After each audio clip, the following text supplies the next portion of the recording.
My name is Chloe Zedlitz, and I'm reading The Lost Lake by Alan Say.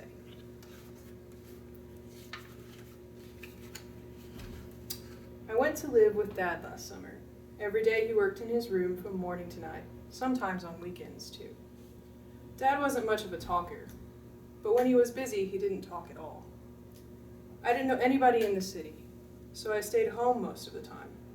It was too hot to play outside anyway. In 1 month, I finished all the books I'd brought and grew tired of watching TV.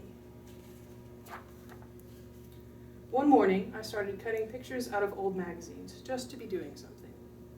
There were pictures of mountains and rivers and lakes, and some showed people fishing and canoeing. Looking at them made me feel cool, so I pinned them up in my room. Dad didn't notice them for 2 days. When he did, he looked at them one by one. "Nice pictures," he said. "Are you angry with me, Dad?" I asked, because he saved old magazines for his work. "It's all right, Luke," he said. "I'm having this place painted soon anyway." He thought I was talking about the marks I'd made on the wall. That Saturday, Dad woke me up early in the morning and told me we were going camping.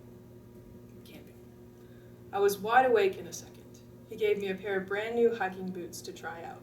They were perfect. In the hallway, I saw a big backpack and a knapsack, all packed and ready to go. "What's in them, Dad?" I asked. "Later," he said. "We have a long drive ahead of us." In the car, I didn't ask any more questions because Dad was so grumpy in the morning. "Want a sip?" he said, handing me his mug. He'd never let me drink coffee before. It had lots of sugar in it. "Where are we going?" I finally asked. "We're off to the Lost Lake, my lad." "How can you lose a lake?" "No one's found it, that's how." Dad was smiling. "Grandpa and I used to go there a long time ago. It was our special place. So don't tell any of your friends." "I'll never tell," I promised. "How long are we going to stay there?" 5 days, maybe a week." "We're going to sleep outside for a whole week?" "That's the idea." "Oh boy." We got to the mountains in the afternoon. "It's a bit of a hike to the lake, son," Dad said. "I don't mind," I told him. "Are there any fish in the lake?" "Hope so. We'll have to catch our dinner, you know." "You didn't bring any food?" "Of course not. We're going to live like true outdoorsmen." "Oh." Dad saw my face and started to laugh. He must have been joking. I didn't think we were going very far anyway, because Dad's pack was so heavy I couldn't even lift it. Well, Dad was like a mountain goat. He went straight up the trail, whistling all the while. But I was gasping in no time. My knapsack got very heavy, and I started to fall behind. Dad stopped for me often, but he wouldn't let me take off my pack. If I did, I'd be too tired to go on, he said. It was almost supper time when we got to the lake. The place reminded me of the park near Dad's apartment.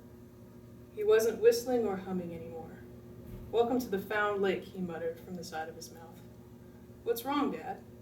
Do you want to camp with all these people around us?" "I don't mind." "Well, I do." "Are we going home?"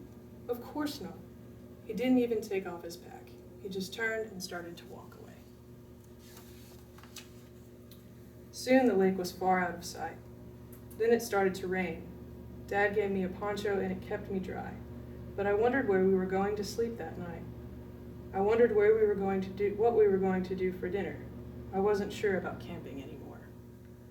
I was glad when Dad finally stopped and set up the tent. The rain and wind beat against it, but we were warm and cozy inside.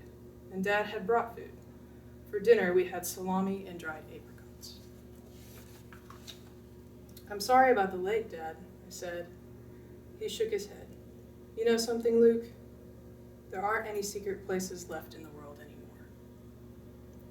"What if we go very far up the mountains? Maybe we can find our own lake." "There are lots of lakes up here, but that one was special." "But we've got a whole week, Dad." "Well, why not? Maybe we'll find a lake that's not on the map." "Sure we will." We started early in the morning. When the fog cleared, we saw other hikers ahead of us. Sure enough, Dad became very glum. "We're going cross-country, partner," he said. "Won't we get lost?" A wise man never leaves home without his compass. So we went off the trail. The hills went on and on. The mountains went on and on. It was kind of lonesome. It seemed as if Dad and I were the only people left in the world. And then we hiked into a big forest. At noontime, we stopped by a creek and ate lunch, and drank ice-cold water straight from the stream. I threw rocks in the water, and fish, like shadows, darted in the pools. "Isn't this a good place to camp, Dad?" "I thought we were looking for our lake." "Yes, right," I mumbled. The forest went on and on. "I don't mean to scare you, son," Dad said, "but we're in bear country. We don't want to surprise them, so we have to make a lot of noise. If they hear us, they'll just go away." What a time to tell me. I started to shout as loudly as I could. Even Dad wouldn't be able to beat off bears. I thought about those people having fun back at the lake. I thought about the creek, too, with all those fish in it. That wouldn't have been a bad place to camp. The Lost Lake hadn't been so bad either. It was dark when we got out of the forest. We built a fire, and that made me feel better. Wild animals wouldn't come near a fire.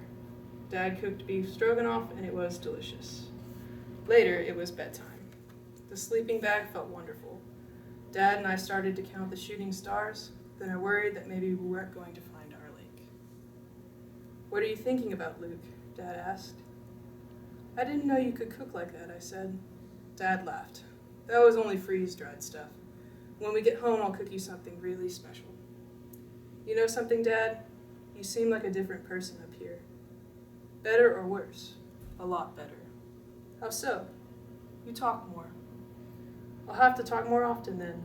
That made me smile. Then I slept. Dad shook me awake. The sun was just coming up, turning everything all gold and orange and yellow.